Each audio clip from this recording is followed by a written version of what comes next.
Welcome to Legal Talk with Francois, episode 8. In this episode, we unpacked a couple of issues that regularly create confusion for firearm owners dealing with license renewals. What actually happens if your renewal is submitted less than 90 days before your license expires, or even worse, after the license has expired? Then there's something many people hear from their DFO, that you don't need to submit a motivation when renewing your firearm license. Is that really correct? Or could that advice cause serious problems down the line? And then also, what if my application for a license or my renewal is refused? Let's unpack what the law and the process actually requires. Francois, welcome back. Hi, Rian. All right. I'm going to once again read the question. What happens if my license renewal application was submitted less than 90 days before the expiry of my existing license or after it has expired? So, Rian, we dealt before with license validity periods. Depending on the section under which you are licensed, there are different periods applicable. It might be 2 years or 5 years or 10 years. And the Act then says that that license will expire and you need to apply for its renewal. Now, that is covered in Section 24. Section 24(1) provides that the holder of a license issued in terms of this chapter, now this chapter refers to all the license categories that we have dealt with, who wishes to renew the license must at least 90 days before the date of expiry of the license apply to the registrar for its renewal. So, in other words, your license card has an expiry date on it, and at least 90 days before that license will expire, you must apply for the renewal. And you apply by completing the prescribed form called Application for Renewal of a Firearm License and submitting a motivation with that.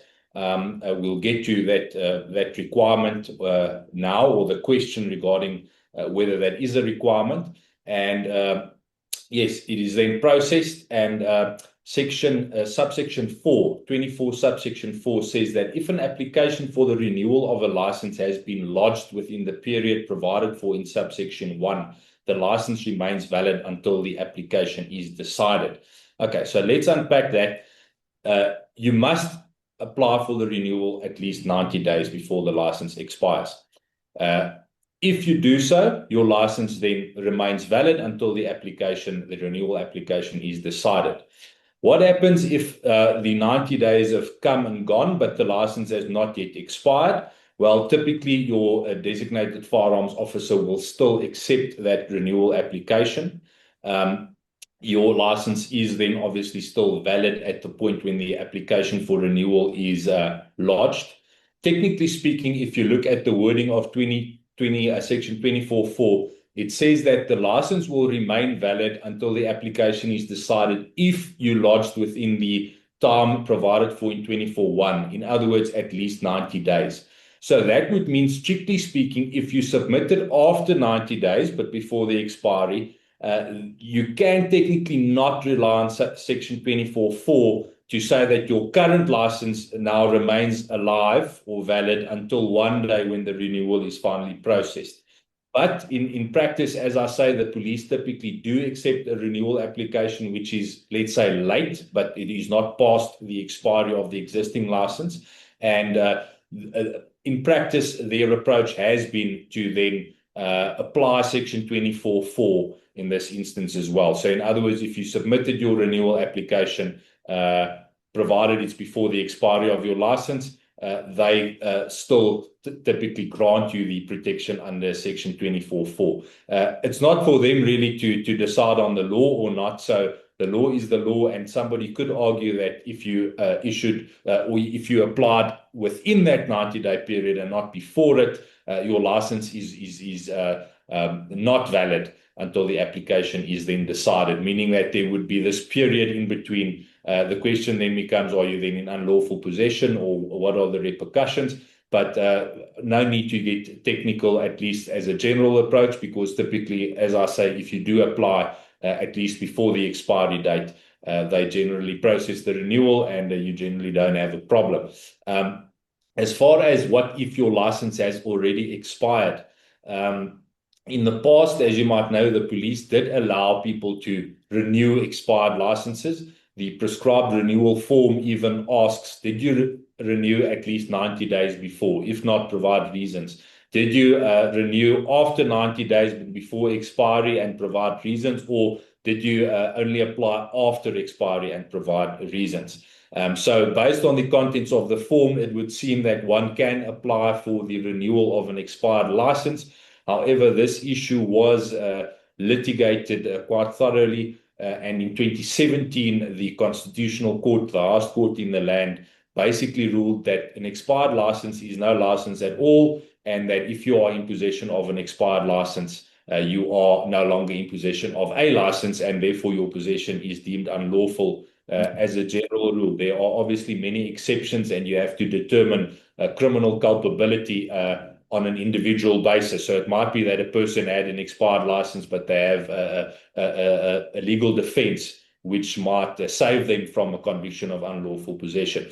But essentially, that judgment meant that the police continued to refuse to renew any expired licenses. In the meanwhile, there were amnesties and certain things like that where people could surrender a firearm and apply afresh for a new license. Luckily, in the meanwhile, I think we did deal previously with the fidelity judgment, but Yes. the law as it stands now is that if your license has expired, you cannot renew it, but you can apply for a new license for the firearm. There's a certain police directive which we will perhaps deal with in a following episode, where you take the firearm into your DFO, they inspect the firearm, they issue a certain, let's call it a storage permission in your favor, on the basis that you have now applied for a new license. So if your license has already expired, renewal is not possible, but you can apply for a new license afresh. Yes, I think that basically answers it. Just one aspect, the wording that says in section 24, subsection 4, if you lodged it timeously, the license remains valid until the application is decided. Now, the question is, what does decided mean? Obviously, that is when they make a finding as to whether they refuse or approve your renewal. It can be argued, and it is often argued, that if you were to appeal, and we'll get to appeals later on in this episode, but if you were to appeal the refusal, technically speaking, it has then not been decided, or at least finally decided, because you have now reopened the door for the appeal board to consider it. You could even argue, even if they refuse your appeal, you still have the option of applying for judicial review. In other words, you go to a high court to review the refusal of the license or the refusal of the appeal. And some might argue that the application remains undecided until that point. I think that's quite a different debate, and I think there are two sides of that debate. But let's assume, or let's just make it simple. If you apply for your firearm license renewal and you are still waiting for the registrar to make a decision as to whether it's approved or refused, your license remains valid in the meanwhile, even though your existing license card will probably expire, even if you had applied 90 days before, because it might take quite a few months to process the renewal. So in those instances, you can continue to possess your firearm no matter how long the renewal application might take. Okay.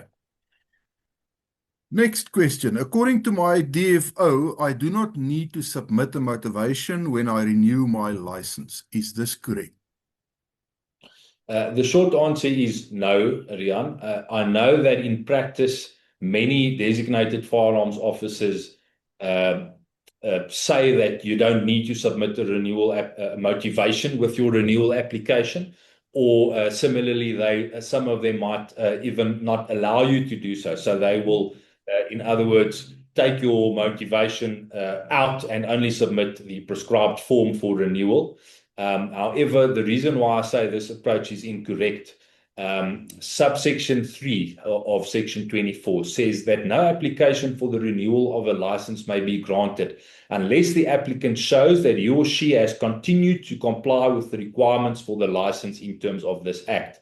So in other words, they may not grant a renewal unless you show that you still comply with all the things that you had to comply with to license this firearm in the first place. Now, it's a bit debatable what exactly that means, but as a simple example, for a Section 13 firearm, you need to show that you have the need for self-defense and you cannot satisfy that need by means other than possession of a firearm.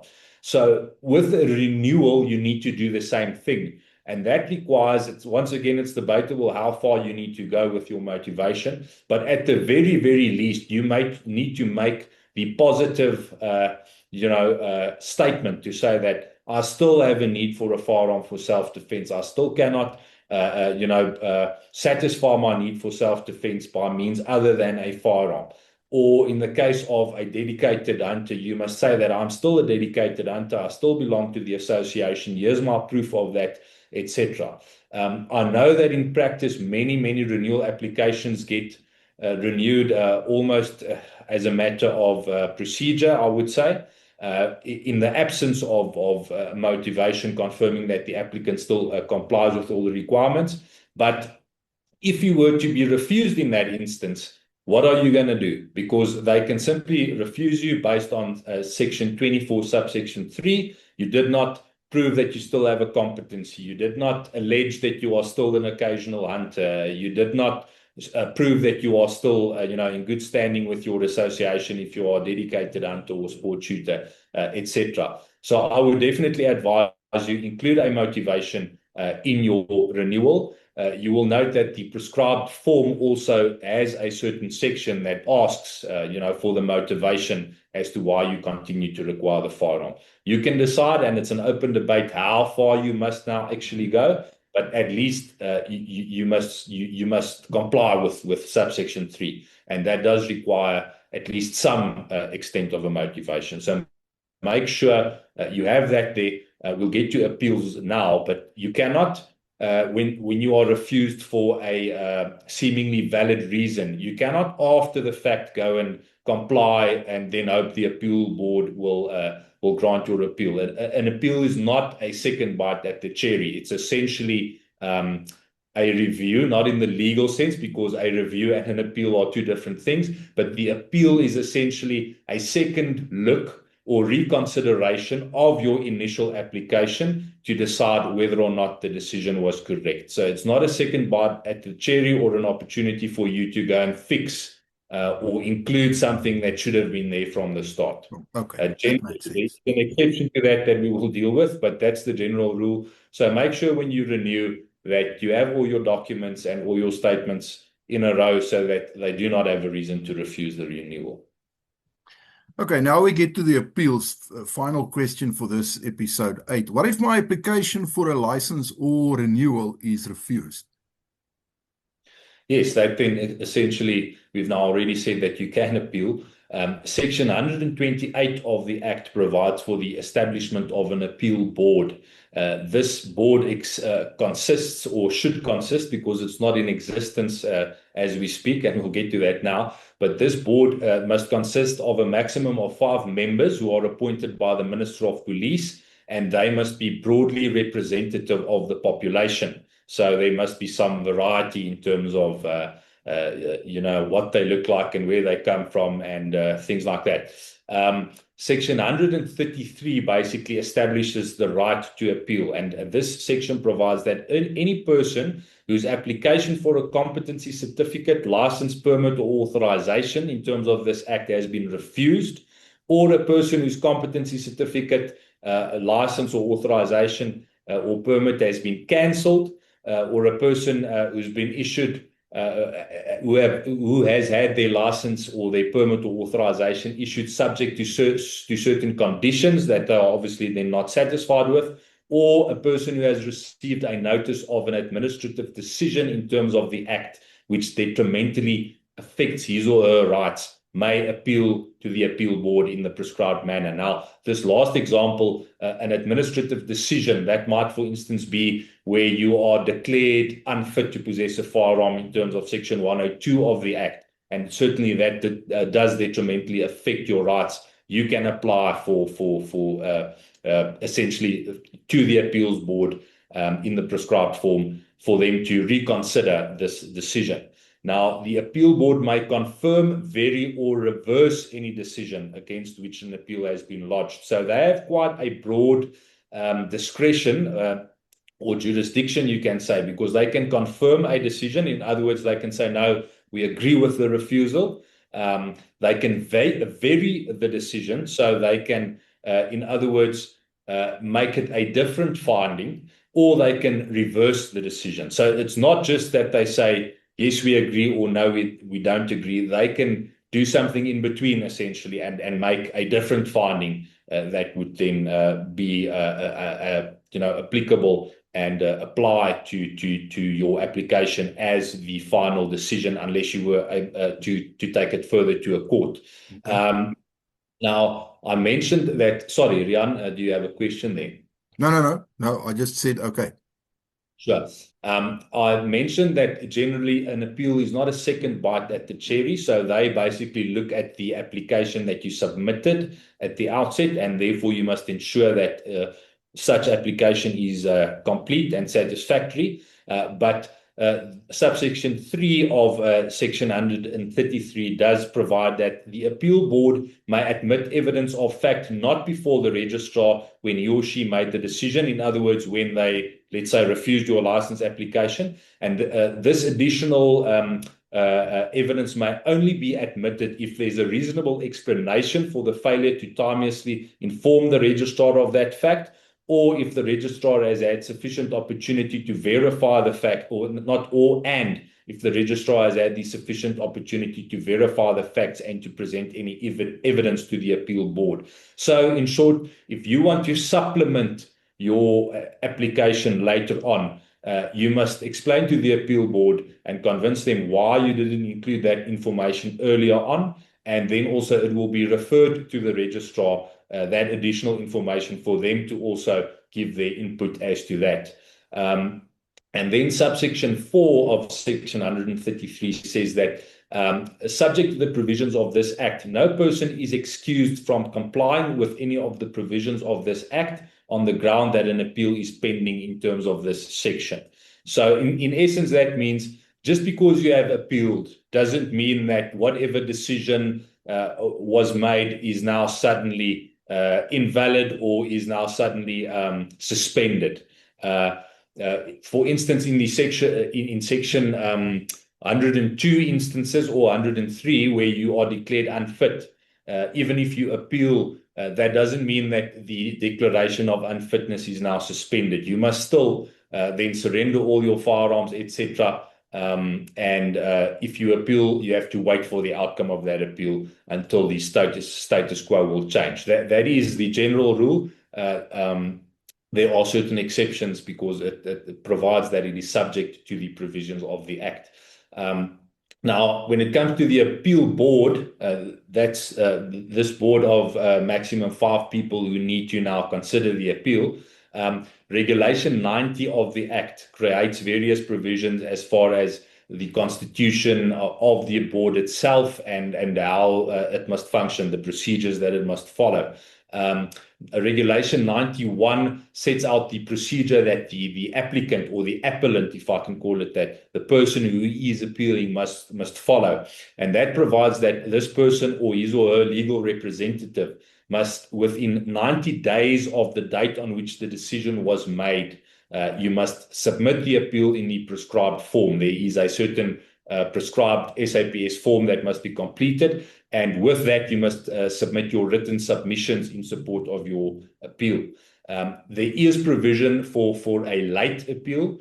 Regulation 91.3 provides that, 91 sub-regulation 3 provides that the appeal board may condone the late submission of an appeal on good cause shown by the appellant why it was impossible for him or her to comply with the relevant provision as to time.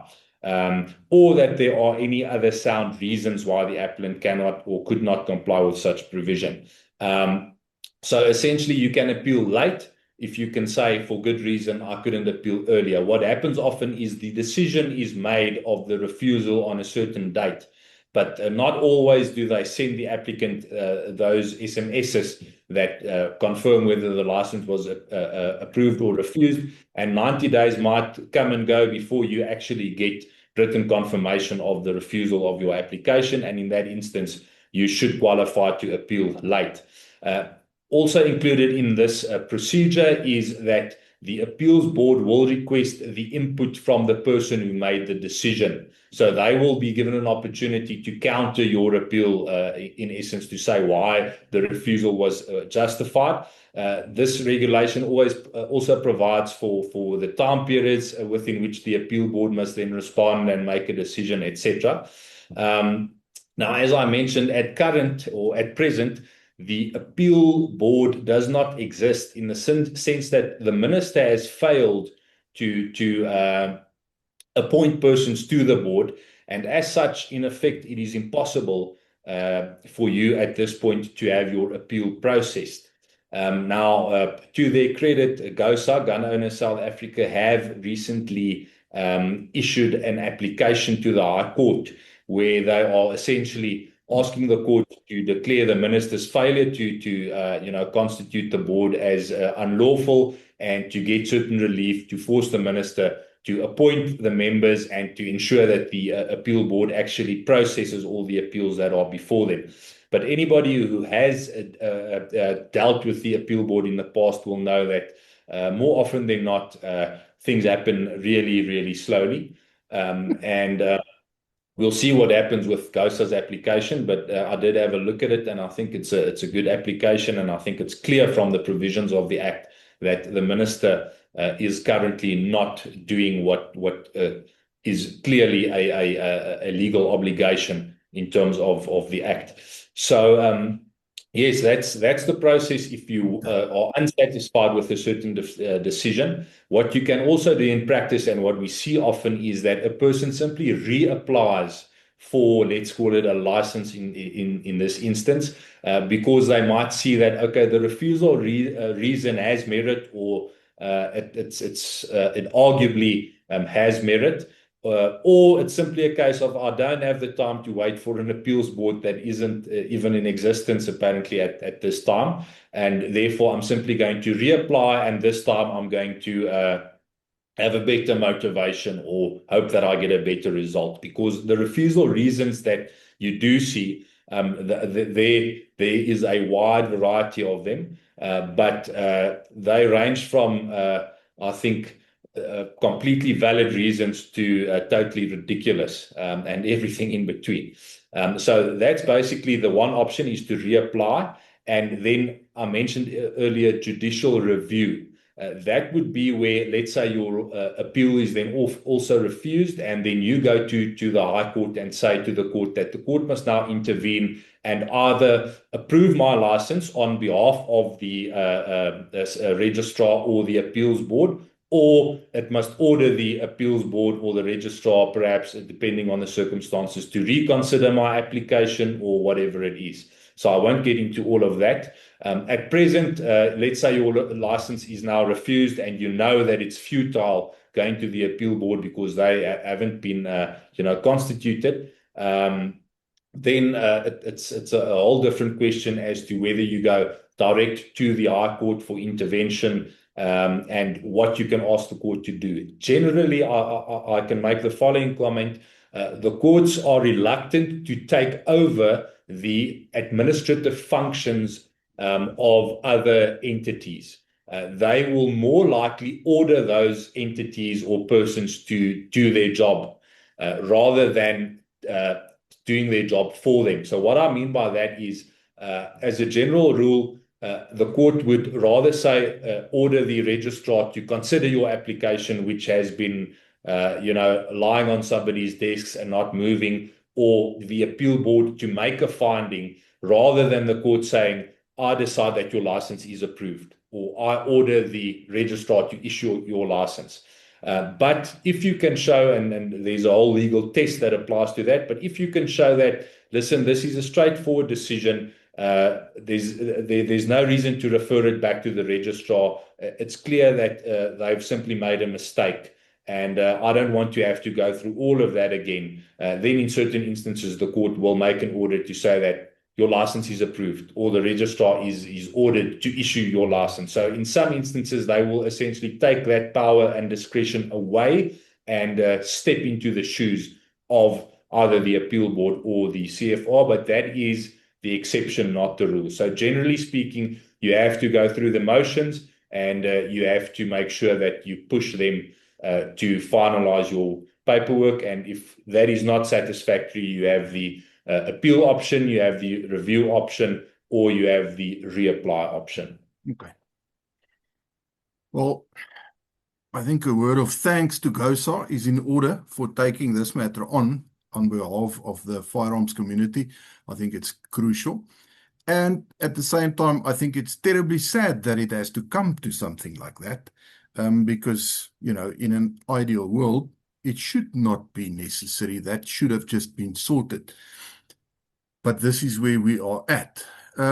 If you like the video, please click the like button.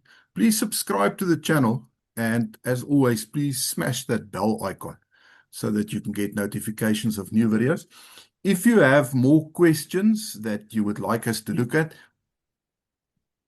do me a favor, please go and check the previous episodes of Legal Talk with Francois as well, because there's always a chance that your question have already been answered. So do check it out. And we look forward to hearing from you in this regard. And if you are interested in any of the training offered by Fortis and Loan Operator, there's a link in the description below. Check it out. We look forward to seeing you on a range one of these days. That's it from me, Francois. Thank you so much for sharing your knowledge with us. It's been my pleasure. Thank you for the platform, Riaan.